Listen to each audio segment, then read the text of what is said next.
You know, I've been a fan of the Zelda franchise for quite some time now, all for various reasons.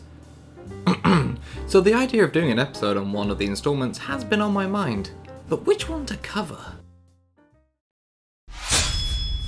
Yeah, that one.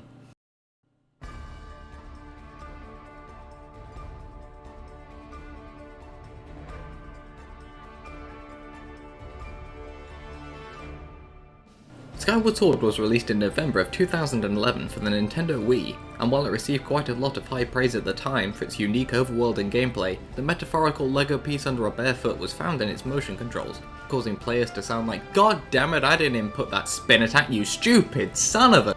I'd never claimed that Skyward Sword was a perfect game, and I too remember experiencing many issues with the motion controls at the time, including but not limited to Link trying to play the game's harp like he was playing Through the Fire and Flames on Guitar Hero.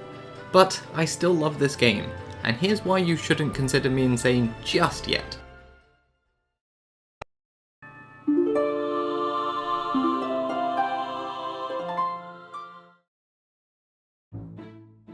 Wait, but you just said... Yeah, I know. But while I did indeed have several motion control related issues through my playthroughs, I still think it was for the most part a fun and interactive way to experience the game and combat.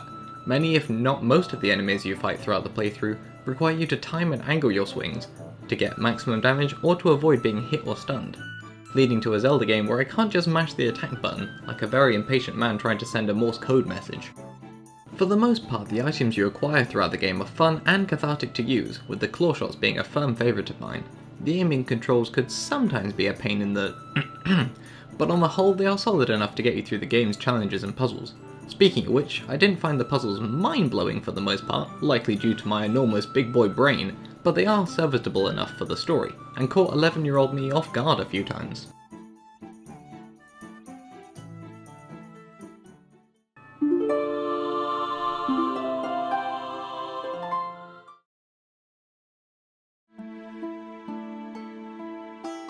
Zelda games have gotten some flack in the past for being somewhat formulaic with their plots, essentially being a cosplaying Mario saving a cosplaying Peach from Bowser going through an edgy phase.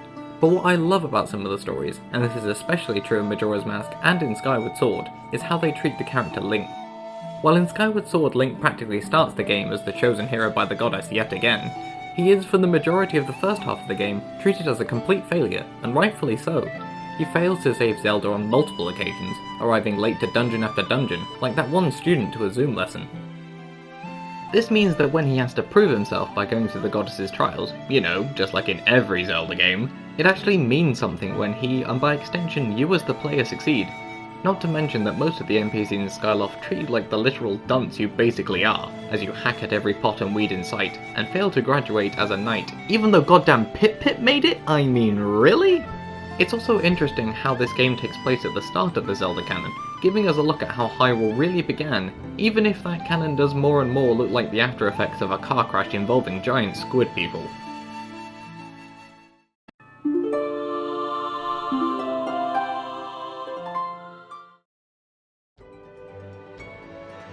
It's worth remembering that this game came out more than 5 years before Breath of the Wild, and on a significantly less powerful machine.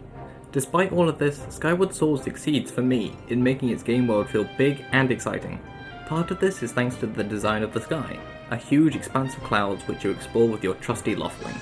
The music and amount of side quests or treasures to be found in the clouds make it fun to traverse, while not being too large and empty to make the commute between worlds too tedious. Apart from all those side quests with the robot, because honestly I hate those. While the worlds on the surface aren't too diverse or thematically imaginative, they are distinct enough from each other and expansive enough to be fun to explore. They are actually dynamic too, changing as you get further in the game. The moment when Faron Woods is flooded, and the entire Lanayru Sand Sea section, are some of my favourite Zelda memories.